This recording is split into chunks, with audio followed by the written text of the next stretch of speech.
रूस और यूक्रेन के बीच तनाव से पूरी दुनिया पर संकट के बादल छाए हुए हैं। सुपर पावर अमेरिका भी अब इस जंग में कूदने को तैयार है। भारत के लिए बड़ा संकट ये है कि आखिर वो किसका साथ दे। लेकिन इस बीच यूक्रेन में हालात बिल्कुल भी ठीक नहीं है। लोगों के पास देश छोड़कर भागने तक के पैसे नहीं हैं।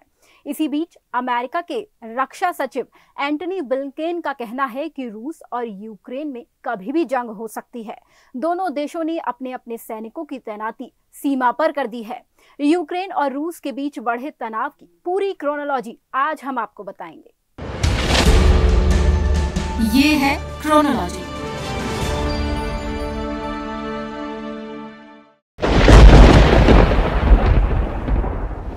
रूस और यूक्रेन के बीच तनाव खत्म होने का नाम नहीं ले रहा है। संयुक्त राज्य अमेरिका ने बुधवार शाम को आरोप लगाया कि यूक्रेन की सीमाओं पर रूसी सेना ने हाल ही के दिनों में लगभग 7,000 सैनिक और बढ़ा दिए हैं। तो वहीं रूस का दावा है कि उसने अपने सैनिकों को यूक्रेन की सीमा से वापस बुला लिया है। अब इस तनाव पर अमेरिकी राष्ट्रपति जो बाइडेन का भी आधिकारिक बयान सामने आया है। बाइडेन ने रूस को कड़ी चेतावनी देते हुए कहा है, हम यूक्रेन पर रूस हमले का निर्णायक जवाब देने के लिए तैयार हैं, जिसकी अभी भी बहुत अधिक संभावना है। हम रूस के साथ सीधे टकराव नहीं चाह रहे हैं। हालांकि मैं स्पष्ट हूं कि अगर रूस यूक्रेन में अमेरिकियों को निशाना बनाता है तो हम जबरदस्त जवाब देंगे। उधर जो बाइडेन प्रशासन ने भी रूस को यूक्रेन पर आक्रमण करने पर गंभीर परिणाम भुगतने की चेतावनी दे डाली है। इस वक्त पूरी दुनिया की निगाहें रूस और यूक्रेन के बीच छिड़े तनाव पर अटकी हैं। अब इस तनाव का असर तो पूरी दुनिया के देशों पर पड़ रहा है, पर सबसे ज्यादा इसका असर 4 देशों पर पड़ रहा है। यूक्रेन के ताजा संकट को समझने के लिए जरूरी है ये जानना कि हमले की तैयारी के पीछे रूस आखिर चाहता क्या है। दरअसल रूस की ओर से यूक्रेन की घेराबंदी पिछले 2 महीने से बढ़ गई है। रूसी राष्ट्रपति पुतिन लंबे समय से दावा करते आए हैं कि अमेरिका ने 90 के दशक में वादा किया था कि सुदूर पूर्व में नाटो का विस्तार नहीं होगा, लेकिन अमेरिका ने अपना ये वादा तोड़ दिया।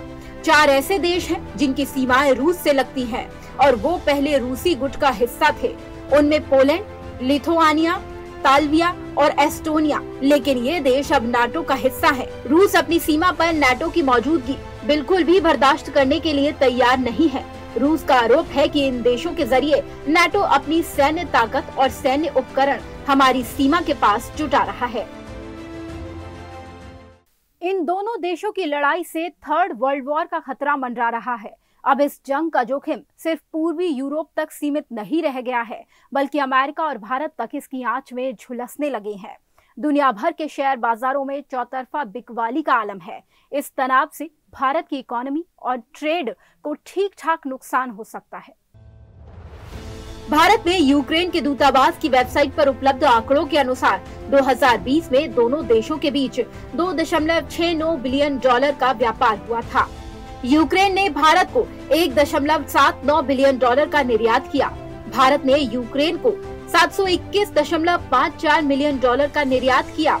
साल 2020 में यूक्रेन भारत को खाने वाले तेल, खाद्य समेत न्यूक्लियर रिएक्टर और बॉयलर जैसी जरूरी मशीनरी एक्सपोर्ट कर रहा था। यूक्रेन भारत से दवाएं और इलेक्ट्रिकल मशीनरी भी खरीदता है। भारत यूक्रेन को लेकर एडवाइजरी भी जारी कर चुका है।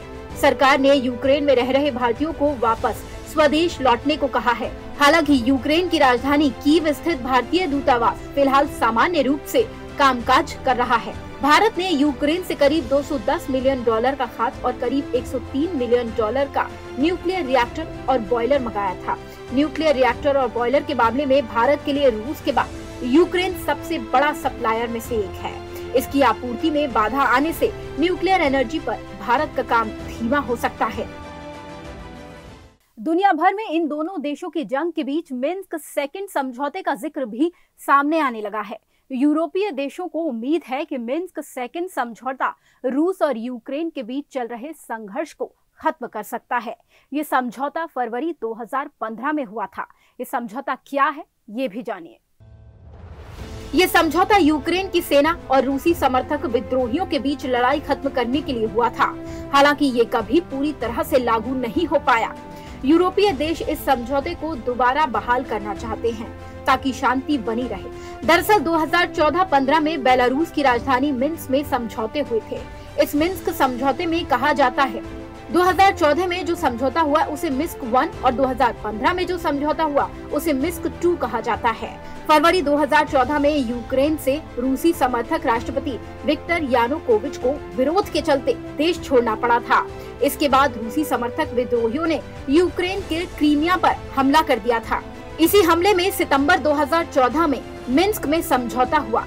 इसमें 12 मुद्दों पर सहमति बनी, जिसमें कैदियों की रिहाई और हथियारों की वापसी की बात भी शामिल थी। हालांकि दोनों देशों के उल्लंघन के कारण उस वक्त ये समझौता टूट गया।